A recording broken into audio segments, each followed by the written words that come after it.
pour yourself a cup of coffee and tune in to Good Morning Aurora. News, weather, and really cool interviews. New gear for the police department are just some of the things that we're going to talk about today. Good morning. How y'all doing? Y'all all right? Y'all all right out there? I hope that everybody's doing good. Hit the clap button for them and let them know that we are in this thing. The second largest city's first daily podcast is here, and we have a special guest with us today, a dear friend of the show who's been on this show. I lost count. 5 times? 6 times? No, I think it's more. Yes, a lot. Even did a Zoom that went well with us. Sandra González is here. Good morning to you. Good morning to you, dear sister. Good morning. What's new? Life. Life is new. Life is new. Yep. Life is always new. So we have some things to talk about, and also we're going to be reintroducing the Aurora Rapid Response Team to ourselves and the community. If you guys are not aware with the Aurora Rapid Response Team, we'll get ready to learn today. We're also going to talk about the initiative coming up on the 10th. Yep. Correct. Yep. All right. So first of all, what's in the future Doctora thermos? What you got? Water. Water. Okay. Just water. Good old fashioned H2O. Essential to life. Yes, definitely. it is. So all you guys, good morning to you guys. Good morning. Good morning. We have some things to talk about. We'll start off with the fireworks. First, before we get into the fireworks, how do you feel about things after the, quote, raucous, that's the word they used in this article, raucous July 4th weekend? So I live on the west side of Aurora, off of Orchard in Illinois, and in my street there's a little cul-de-sac, and so throughout the weekend my neighbors were blowing off fireworks. I think I just don't take issue with it as long as people aren't hurting themselves, but that's quite the conundrum because someone always ends up getting hurt. Always. There's always that one guy who thinks, I'm going to leave the M80 in my hand and then throw it before it blows up. Yeah, dude. I read about a guy that lost his eye because the firework didn't go off. And so, he was looking at it, and then it went off. Yeah. What an idiot. At least my neighbors had the tied, with the button to set off the fireworks. Nice. So I'm just okay. Good. But other than that, I I do think that it's a lot more than in previous years. But I think you're going to mention this as far as the disciplinary aspect of it goes. Yeah, so the city of Aurora, there is consternation, definitely, about the fireworks. So let's actually get into this. The mayor and city council and city officials are concerned. Aurora is looking at stricter regulations against the use of illegal private fireworks throughout the city. The action comes after the long 4th of July weekend. Alderman Garza of the 2nd Ward said in parts of her ward, where houses are close together, explosions were so loud they broke the windows in one woman's house. Oh, jeez. Wow. Alderman Smith of the 8th Ward and Chiquita Hart Burns of the 7th said the fireworks scared senior citizens and traumatized people's pets. Quote, seniors were frightened so bad it was going on until 3 a.m. We have to love each other enough to say enough is enough, end quote. Mayor Irvin agreed. He said the private fireworks displays throughout the city's neighborhoods marred an otherwise triumphal 4th of July weekend and included a city-sponsored and monitored fireworks celebration, the first parade throughout the city in almost 2 years, and a rock concert at River Edge. That was the first such gathering in the entire Chicago area in almost 2 years. Time is now 8:05 a.m. So it sounds like one should confine their activities simply to city-sponsored events. Or you could just legalize fireworks. What do you guys think about legalizing fireworks? Let us know in the chat. Good morning to everybody. You have to go across to Indiana to buy the fireworks. Yeah, they spend a lot of money on it. Yes. They will drop $500. I know it doesn't get to the root of the issue of people just blowing them off haphazardly, but Yeah. No, seriously though. I mean, and let's keep it real. You know, they were popping off last night, big time. You know, I know the sound of a mortar when I hear it. You know what I mean? It's like, come on, bro. It's a school. You know, it's a school night. School night. It's about to be Thursday morning. Like, school night. You know, I'm old school. I say, during the week. Weekdays. Yeah, a night you should go to sleep and wake up. Yeah, school night. School night's any night during the week. Good morning to... Summer school night. Yeah, exactly. Alyssa Ocone, good morning to you dear friend of the show. Good morning, good morning, good morning. Allie Hernandez is here. Good morning to you, Allie. My friend. Yes, sisters are up in here. Ben Geller, good morning. GAMS, the Great American Morning Show. That is right. And Nicole Astra, what is up, dear sister? Good morning, Clover and prayer. Do that again. What was that? That's a new sound. I've never heard that. It's very regal. Oh, that's pretty. Yeah, I like that. Horn fanfare. I like that. That sounds good. All right. So tell us about the Rapid Response Team. This is a reintroduction. But for those who are not familiar with it, what is it, and when did it start? What do you guys do? Yeah. So, actually, I think just to remind our audience, my very first podcast with you was as a result of, I think you had listened to like part of our live about anti-Blackness in the Latinx community or Latinx communities. And so you said, let's extend that. Yeah, so, let's extend that. Yeah. So we've been friends. We've been down here. Can we? Yeah, cheers it up. Yeah. Yeah. That's a substitute for the clink right now, y'all. That's a substitute for the clink. Yeah. So for those folks that aren't familiar with the Aurora Rapid Response Team, so we are a community-based organization. We actually got started in the summer of 2018. So if some of you might recall that summer, the former administration had actually ramped up immigration raids as a result of some of the changes in immigration policy and how they were targeting immigrant communities. And in late May of 2018, there were several raids that took place, actually. Some not too far out in Elgin. Cortland was actually one that did hit the news.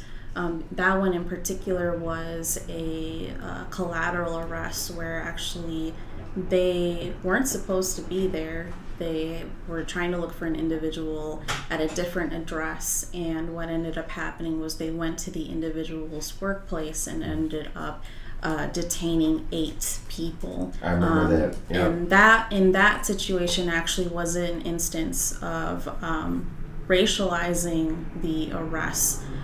So there were actually 8 Mexican individuals who ended up being detained. And they weren't on the warrant for detention. And so after those series of raids, a lot of people in the Aurora community, some of them were already doing the work of being vigilant as far as ICE the Immigration Customs Enforcement. They fall under the Department of Homeland Security. We were all very vigilant. Some of us were already doing that work in terms of letting people know if there was a sighting or if there were rumors of ICE being in the area. Right. And so we ended up partnering with ICER, the Illinois Coalition for Immigrant and Refugee Rights, and we said, this is an issue. A lot of people are nervous, and so what ended up happening was that July we came together and formed a rapid response workshop to learn about how it is that we would best address the issue of ICE rumors, people potentially being detained, the effects of that. And we actually did that with Family Focus Aurora. So they lent us the space, and there were 50 plus people in attendance, and it was standing room only. And so that out of that evolved a need to say, how do we centralize these efforts so that we're consistently learning and evolving along with the changes in immigration policy. So we decided to come together out of a series of community workshops and decided, we need a official rapid response team. And the term rapid response isn't new. It can be used in a series of contexts that include, now we're talking about community safety, talking about even neighborhood groups could potentially have rapid response groups, tending to emergencies and of that nature. And so we decided that we would come together, keep growing our group of rapid responders to address the issue of if there are rumors of ICE in the area, if there is an individual who has been detained, going out and doing the work of following up with that, investigating, essentially the name in itself, rapid responder, going out and essentially doing the investigative work and finding out, who's been detained, who's been affected, how can we help. And out of that summer, we started meeting, and that became the Aurora Rapid Response Team, being able to educate, advocate, and investigate for our immigrant communities. And we continue doing that. So we've been doing a lot of Know Your Rights and rapid response workshops, and it's grown to our network of 30 plus people, and we're continuing to develop as we go. Hit the clap for that. I think that was really, well, audience, thank you. Yeah, that is right. Now I recall that Aurora had decreed that they weren't going to work with ICE at that time. Was that correct? So the mayor made a statement about that at that time. So I think we have to look at also the state policies as a whole in relation to some of our municipalities. So in 2017, then Governor Rauner had actually passed, after much coalition building with some of well-known immigration organizations, the Illinois Trust Act, which stipulated that local law enforcement couldn't work with ICE. And so there were some concessions made in relation to that, but ultimately it gets at the point of keeping that separation between what the responsibilities are of local law enforcement versus at the federal level. Do you think that a decision would have been taken not to work with ICE had there not been a governor's order for ICE not being allowed to work with police departments? So there was a time when there was a group, the Aurora Freedom Coalition, was working on passing an ordinance to make Aurora a welcoming, or the politicized term, a sanctuary city, as Chicago is one. And this hits at the point about Mayor Irving discussing and also affirming that the APD wouldn't be working with ICE. We wanted to further solidify and put into writing and codify that there would be no way that the city itself would be working with ICE. But out of those conversations was what resulted in, yes, the mayor did state that they aren't working with ICE regardless. However, there does need to be mentioned that there also are false narratives surrounding the issue of becoming a welcoming city, which the mayor did state at that time that they felt that they would have a target on their back, that it would affect the federal dollars that the city was receiving, which that is actually a false narrative. Chicago is actually an example of when they became a welcoming city, the Trump administration had threatened to pull federal funding that the city was receiving, but was found unconstitutional twice. And so that was part of the claim that the mayor was bringing up, the argument around the economics and the federal funding that the city receives. But looking at Chicago as a case was not, that's a myth. And so unfortunately, we weren't able to pass that ordinance, but they do ascribe to the notion that they don't work with ICE. However, they're, especially at the county level too, they supposedly don't work with ICE. However, that ascription to that belief of having to have them close is also something else that we've been looking into, as far as still having some sort of tie to ICE to get ahead of whatever it is that they might want to know. I have a specific question about that, just that very thing. The time is now 8:17 a.m. We're going to get these folks some news, and then we'll come to that. L News, Bizzle Tizzle L, yes. You're just tuning in. You are listening to and watching Good Morning Aurora, the second largest city's first analyst podcast, and we have breaking news. Okay, so the first piece of breaking news actually is really cute.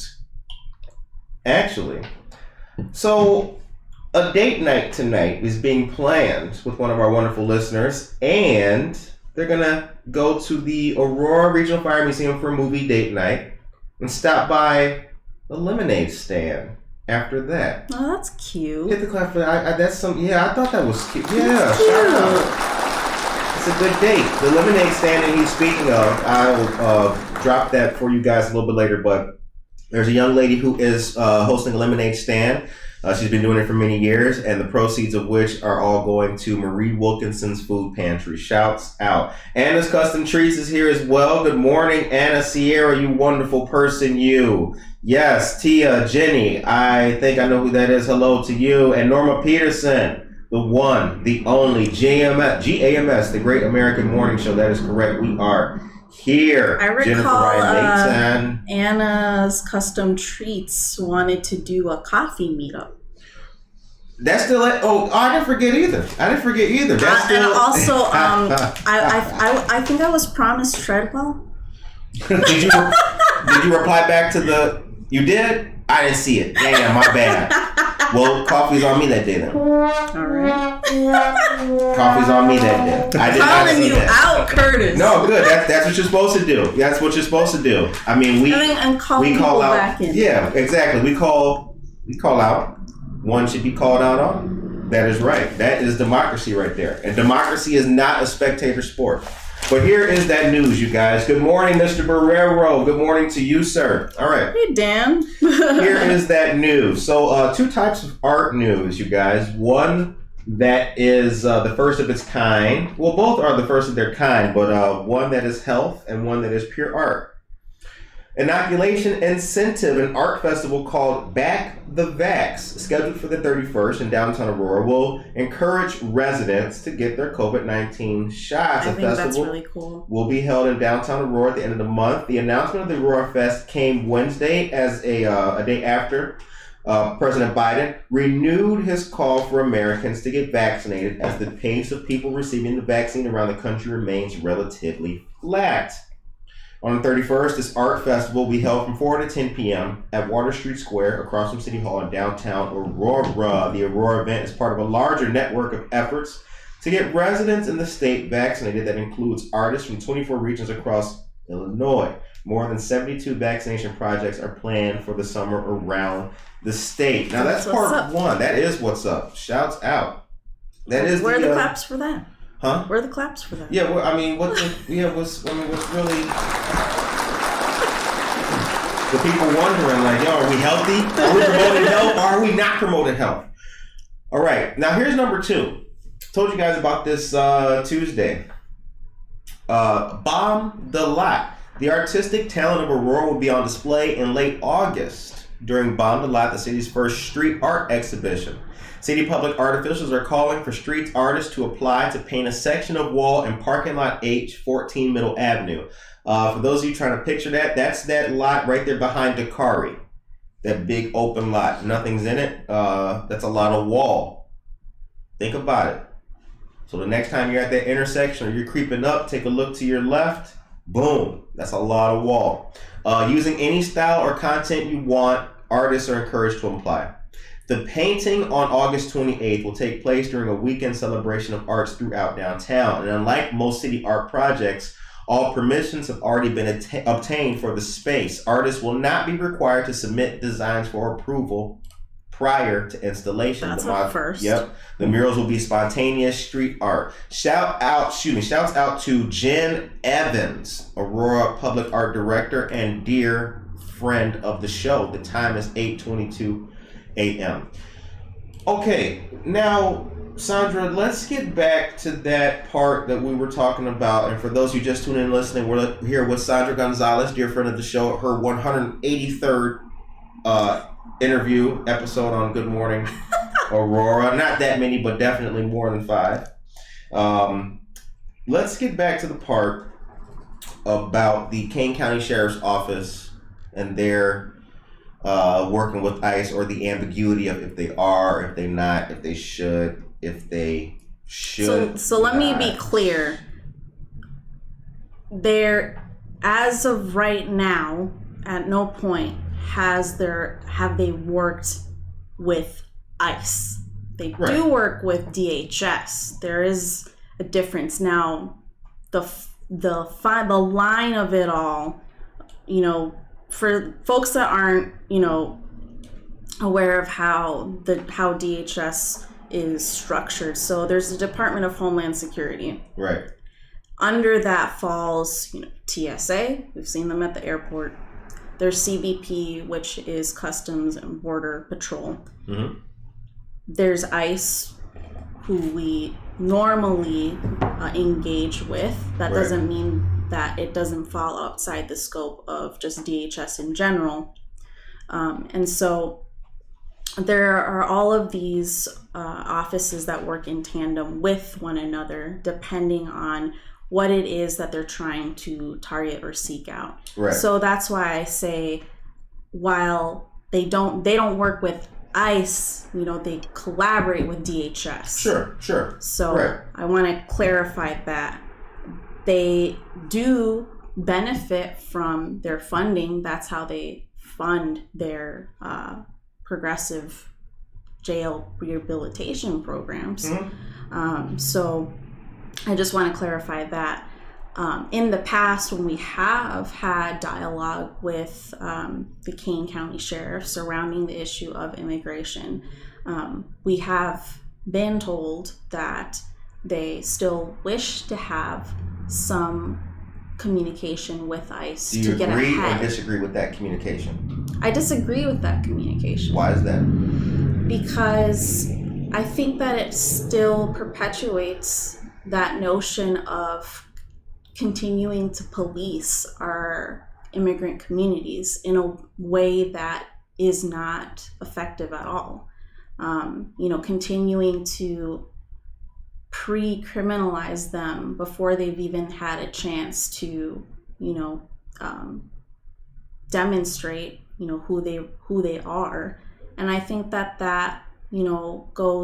ties in with just, over the last year, dialogues around policing as it relates to communities that continue to be marginalized. I agree with the spirit of that. The letter, for me, is ultimately different.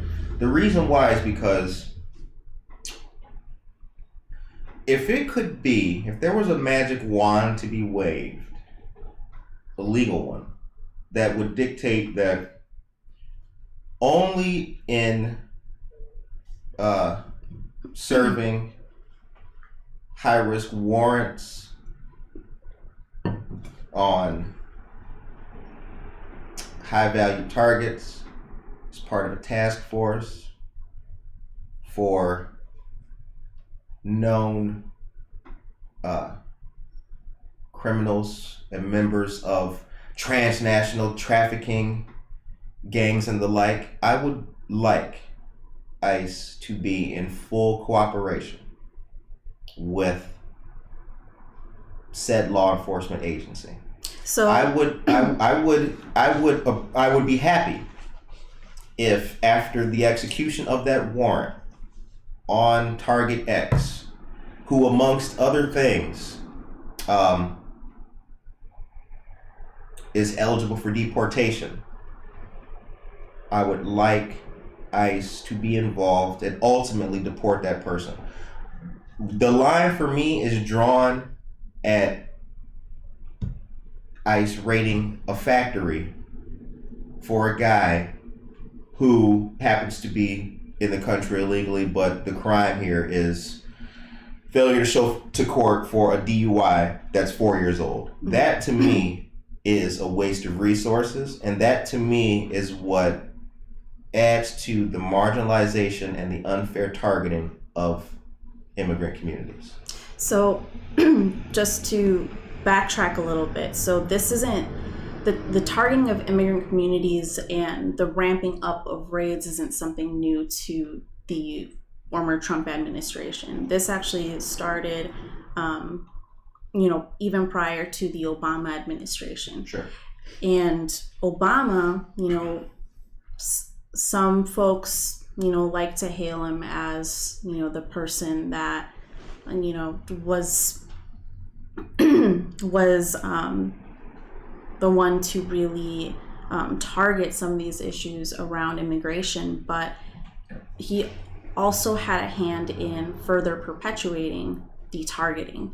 And some people aren't aware of that and how it is that immigration really became to show more in the media as a result of that. And the conflation around him, being someone who was fair, had fair immigration practices. We also have to look at how it is that immigration policy has developed over time, even going as far back as Reagan.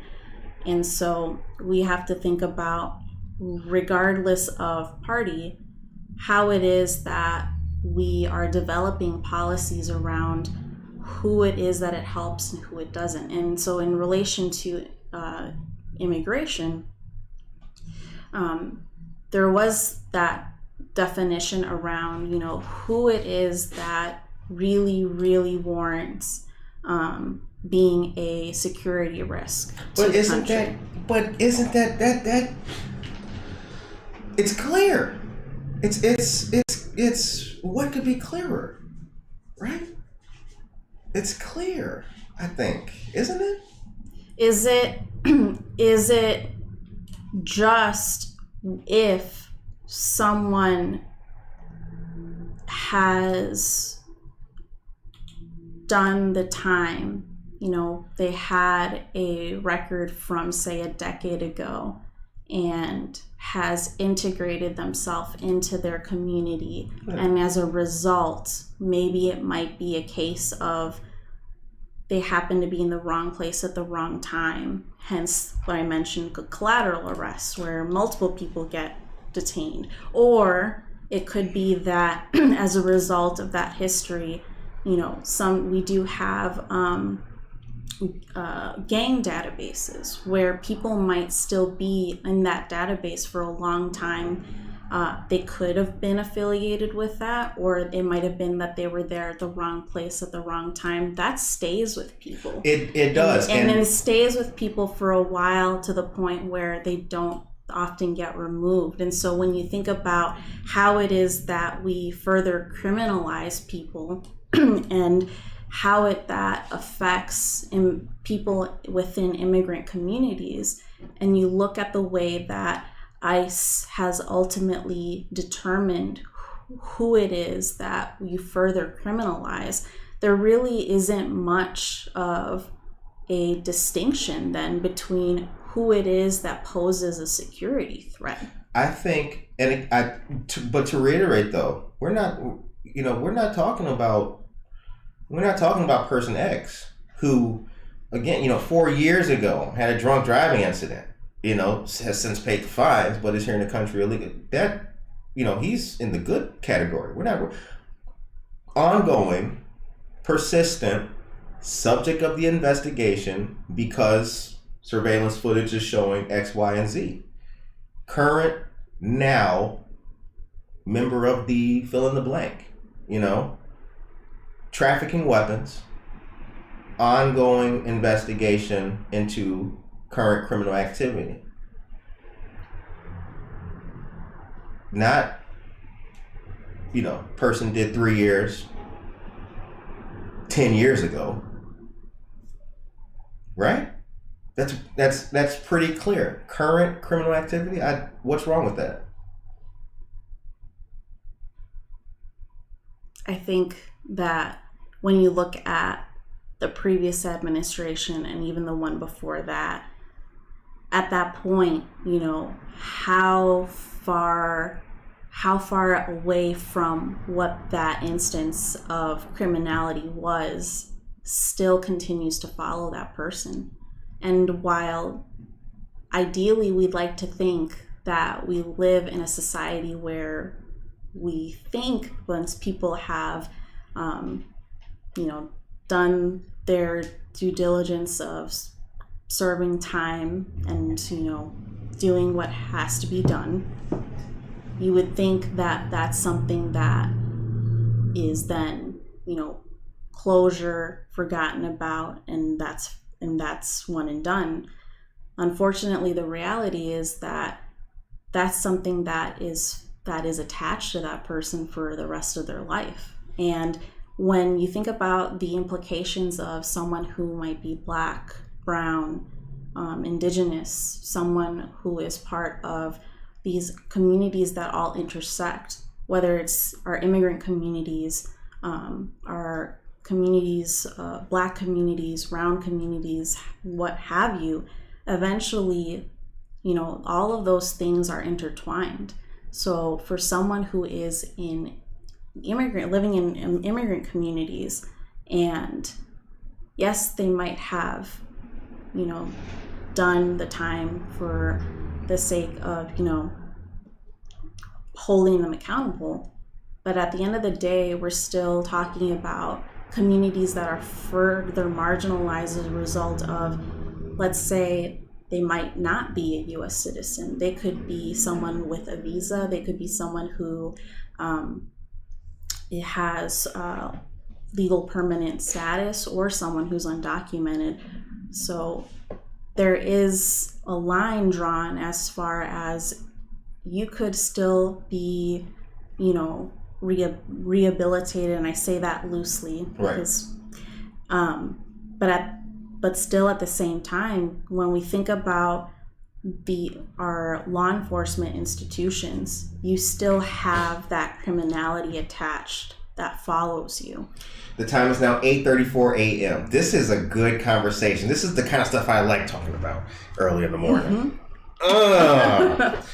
All right, let's a little bit of news, and then we're going to jump right back. If you guys are just tuning in and listening and watching, you're watching Good Morning Aurora, the second largest city's first daily news podcast. So I saw something that I needed to let you guys know about. Oh, and also we're going to tell you about Marie Wilkinson Food Pantry Initiative coming up here. Oh, wait, here it is right here. That is right. The vote is set on new gear for the APD.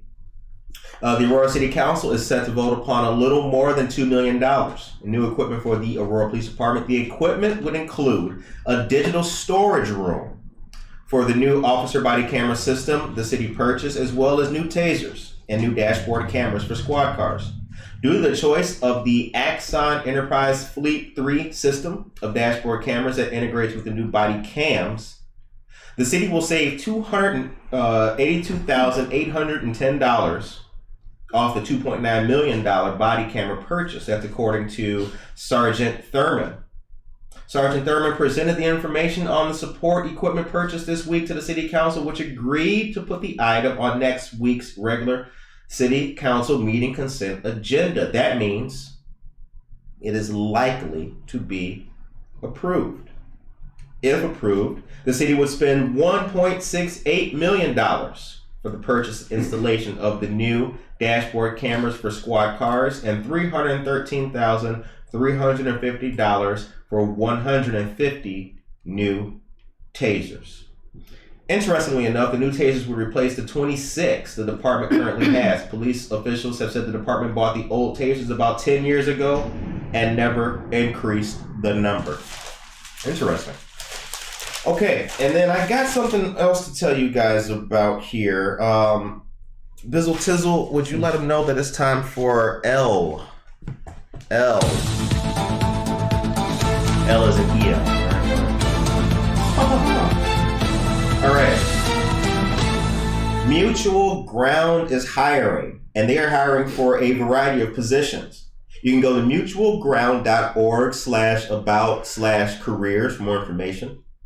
The positions are as follows: clinical manager of the substance abuse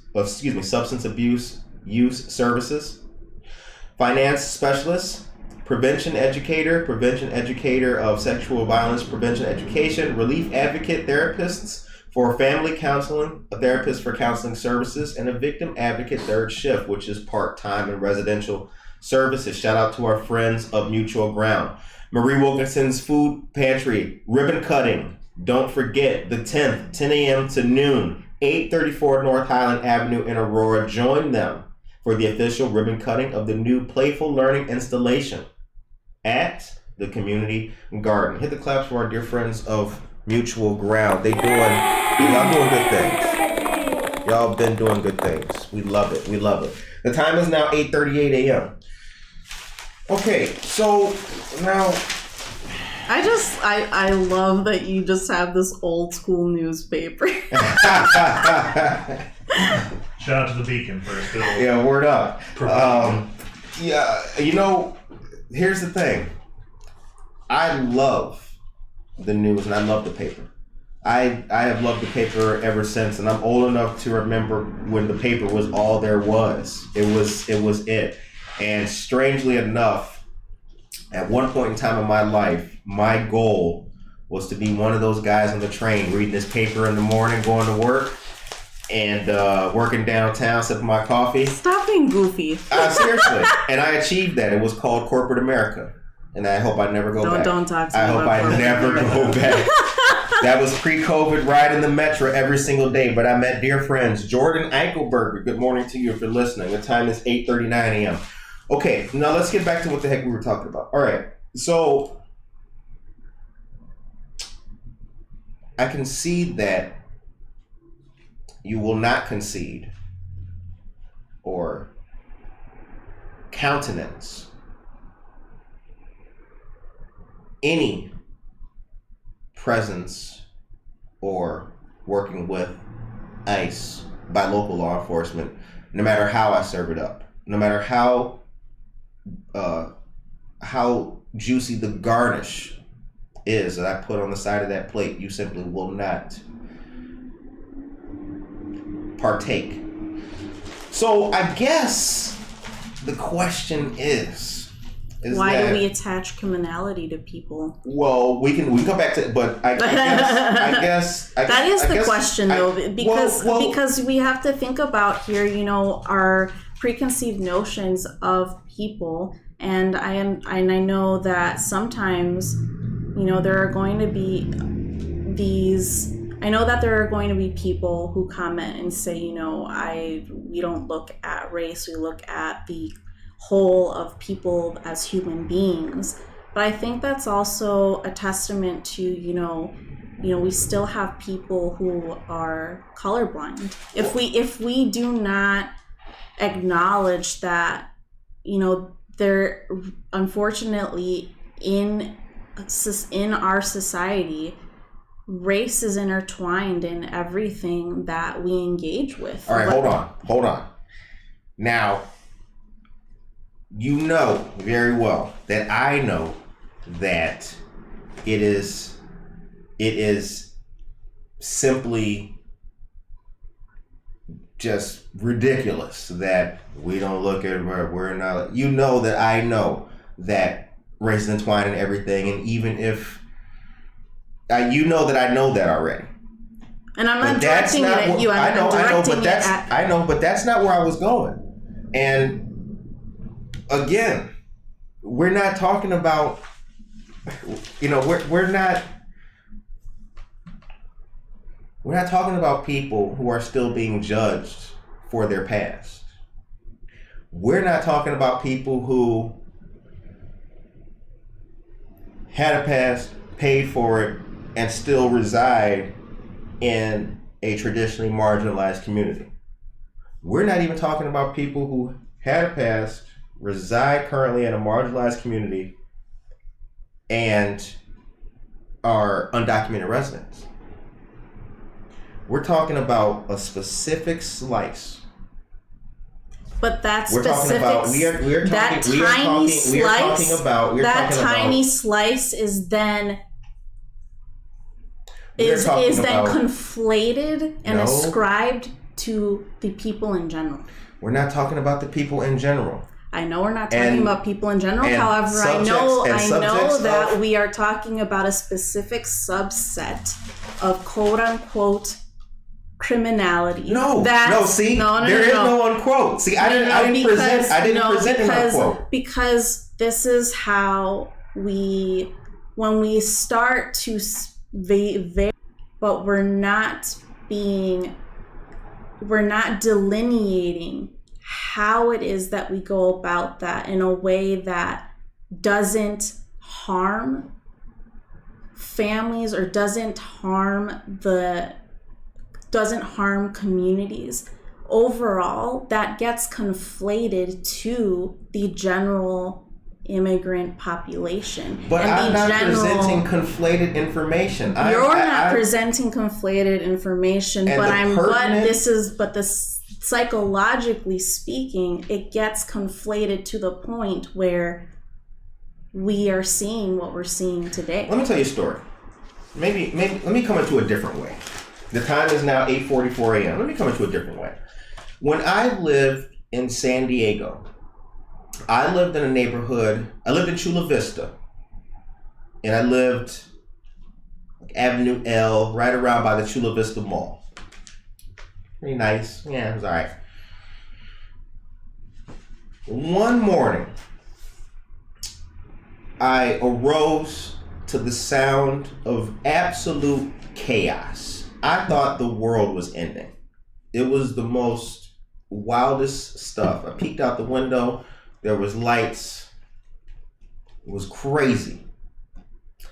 The San Diego Police Department, in conjunction with, I think, the DEA, not sure, raided a house where apparently, from what I read, there were the residents were trafficking firearms and drugs, and I think maybe one or two people were eventually deported. This was years ago.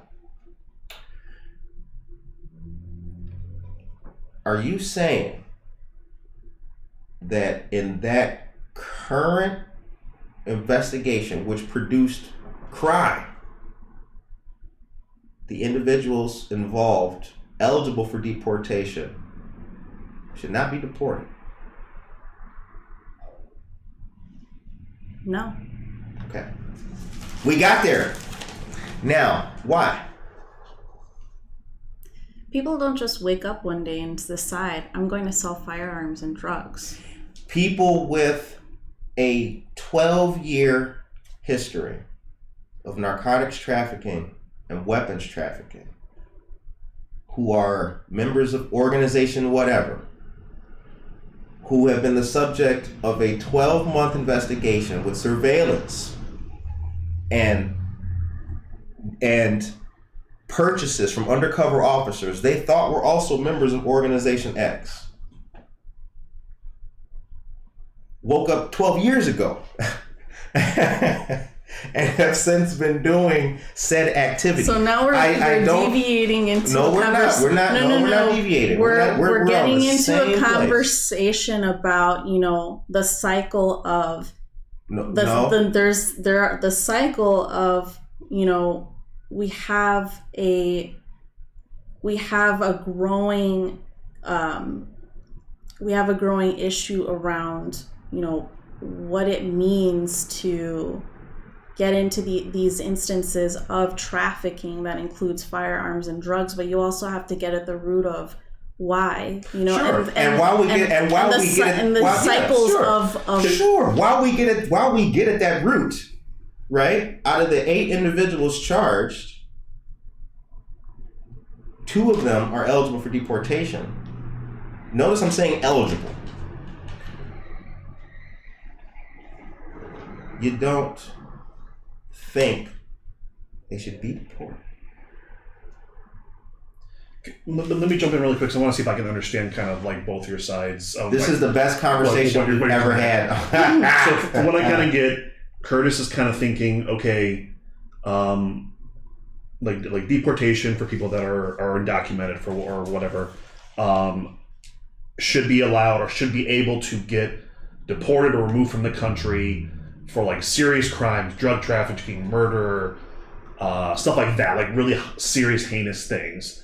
And I think maybe Sandra, you're kind of coming at it from the fact that, how to explain it? So that any sort of deportation or any sort of criminalization of just being here like that or being kicked out maybe is overall hurts the community, because then it makes that entire community or group or culture seem bad because of that. That's included in that manifestation of a larger issue. Real quick, the time is now 8:48 a.m. And I think it gets to the root of the systemic issues that are involved in that, you know, we're experiencing higher incidences of poverty throughout the country that are correlated with BIPOC communities, in which they don't decide just out of the blue that this is what I'm going to do. It's that it's also economically tied, and we are putting people in positions where, you know, there's that need for survival. And it might include having to traffic firearms and drugs, but incarceration as a whole, including deportation, isn't going to stop the issue of trafficking drugs and firearms. It really is doing more harm as a result of not addressing, well, why do we have to resort to these issues? No, go ahead. I'm sorry. Excuse me. And tying back to the work of advocating for immigrant communities, you're more often than not going to find people who are committing low-level offenses or are also mistaken identity. Well, you're bringing up low-level offenses and mistaken identity, and I'm not bringing those up. I am separating. I'm not bringing up. As I mentioned, I think getting arrested in front of taking your 2-year-old to daycare and getting arrested for a missed court date for a suspended license 4 years ago and being deported back to Honduras at the age of 48 with no criminal record here in America, I think that's absolutely deplorable. That's not who I'm talking about. The time is 8:51 a.m. Now, hold on. We gotta do a little bit of L News here. It's not exactly L News, but I have to tell folks. So Chicago recently raised minimum wage to $15 an hour. We put that in the chat for you guys on Monday, so please check out that great article. But struggling employers thank teens willing to fill open jobs. I wanted to highlight this because I thought this was a very positive and actually very well-written article. The owners of restaurants, amusement parks, and retail shops, many of them desperate for workers, are sounding an unusual note of gratitude this summer. Thank goodness for teenagers. As the U.S. economy bounds back with unexpected speed, from the pandemic recession and customer demand intensifies, high school age kids are filling jobs that older workers can't or won't. The result is that teens who are willing to bus restaurant tables or serve as water park lifeguards are commanding $15, $17 or more an hour, plus bonuses in some instances or money to help pay for school classes. The trend marks a shift from the period after the 2007 to 9 Great Recession, when older workers often took such jobs and teens were sometimes squeezed out. Very, very, very good news. I thought that was, hit the clap for that, because I thought that was something that was really, really good.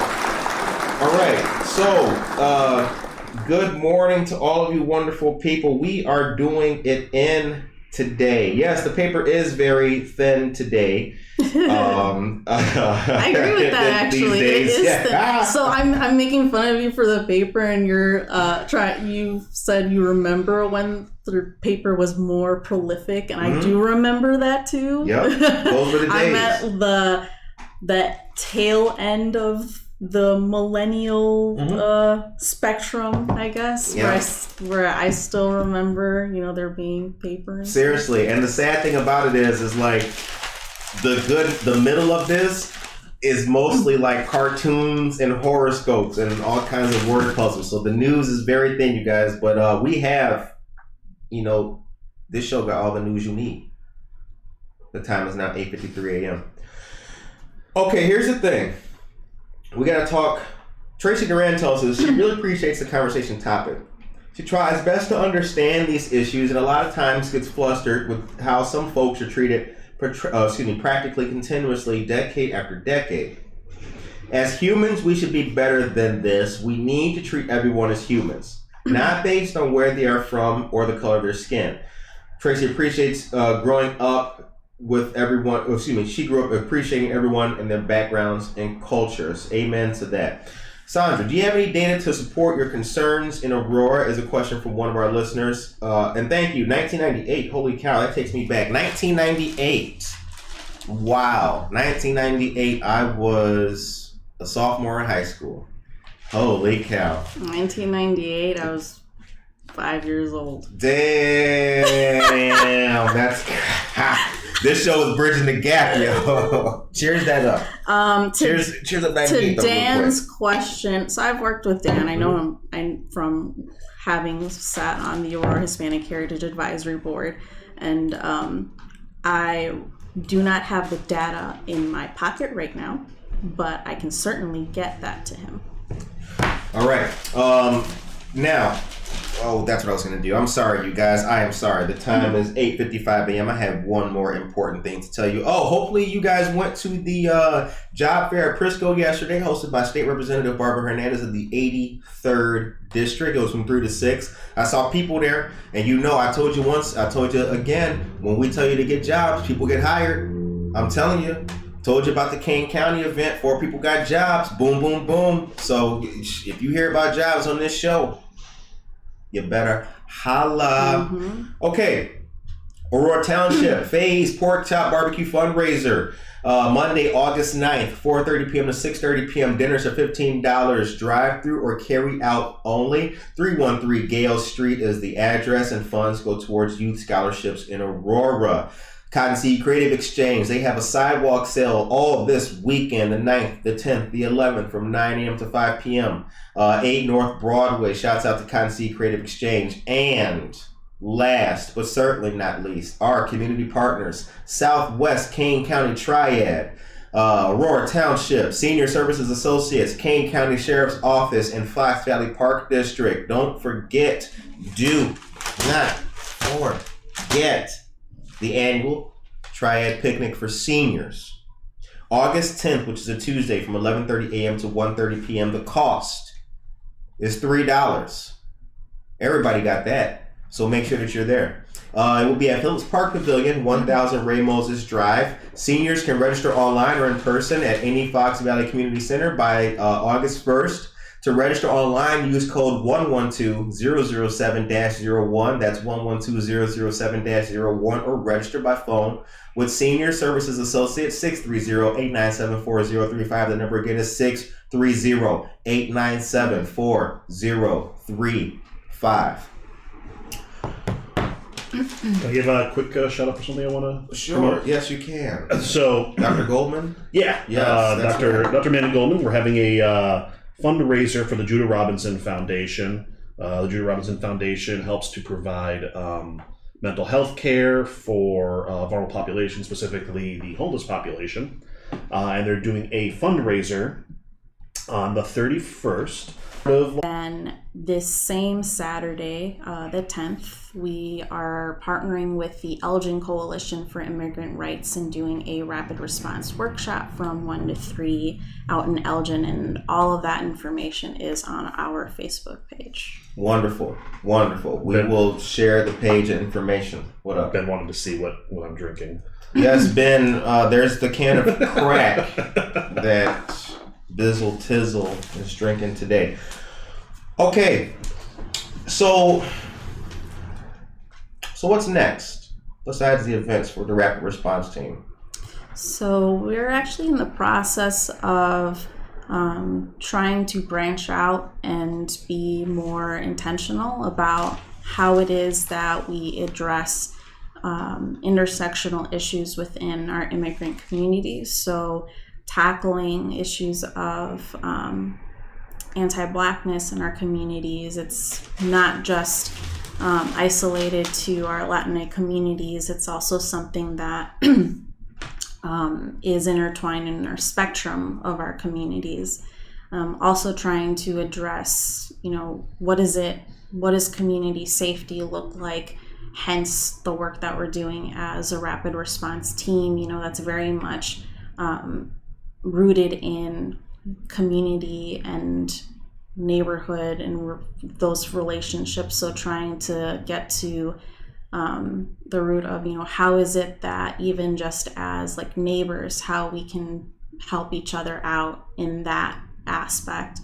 And that's not even just relegated to immigrant communities. It's as a whole in general, how is it that we can best help each other out as a community? And then, really trying to get more at, amplifying the political education that we are providing. The bulk of it is knowing your rights and rapid response, but we also want to start branching out into, organizing, what does it look like to have dialogue in community with your elected officials, with people who might not be as engaged necessarily, but are looking for ways to help. And so dialogue like this. Exactly. Hey. Yeah. And I think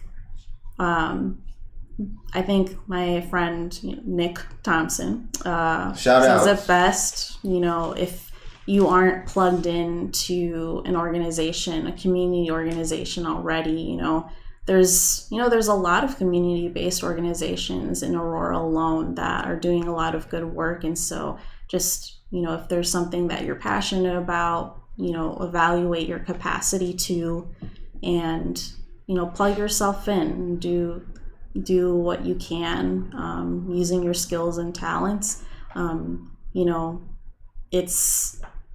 It's something that I think is important as we continue to develop our communities, and also just in understanding, there's a lot of knowledge that can be acquired in joining a community organization that can also be spread throughout your own communities too. And I think that's important.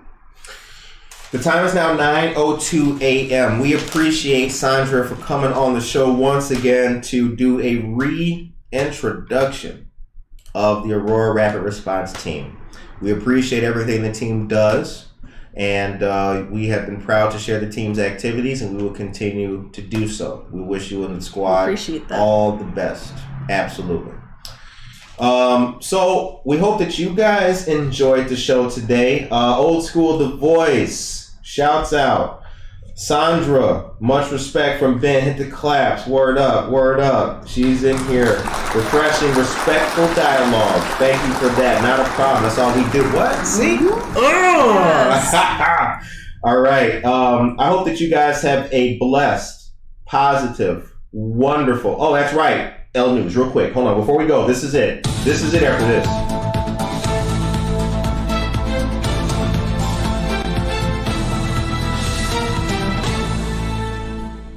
All right. VNA Healthcare on Highland. Shouts out. Walk-ins for COVID vaccines on Thursday. The Johnson & Johnson 1 dose is being offered. Absolutely wonderful. Ben, have a good date night tonight. Tune in, YouTube, Spotify. Subscribe to the show if you guys are not already subscribed. We do everything we can to bring you guys local Aurora news and interesting discussions like this. Tune in tomorrow for another episode of Jeanette's Splaining. We hope that you guys have a positive, wonderful day and a good upcoming weekend. Take care of yourself and each other.